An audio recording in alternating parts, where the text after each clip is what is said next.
In this video, I will guide you on how to enable and use WhatsApp Incognito Chat feature. The first thing you want to do is make sure you're using the latest version of WhatsApp.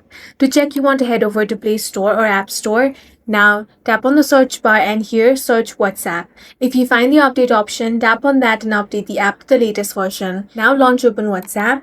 Now you want to tap on the Ask Meta AI option over here. Go ahead and tap on that. Then tap on the Meta AI option at the top. Now here you want to scroll down a bit and here you're going to find the option of incognito mode. Go ahead and turn that option on.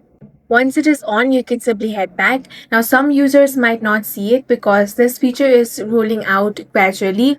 It might not be available in your vision or device yet. All you want to do is update your app and wait for some time. That's all for this video. If you found it useful, make sure to hit the like button and subscribe for more videos like this.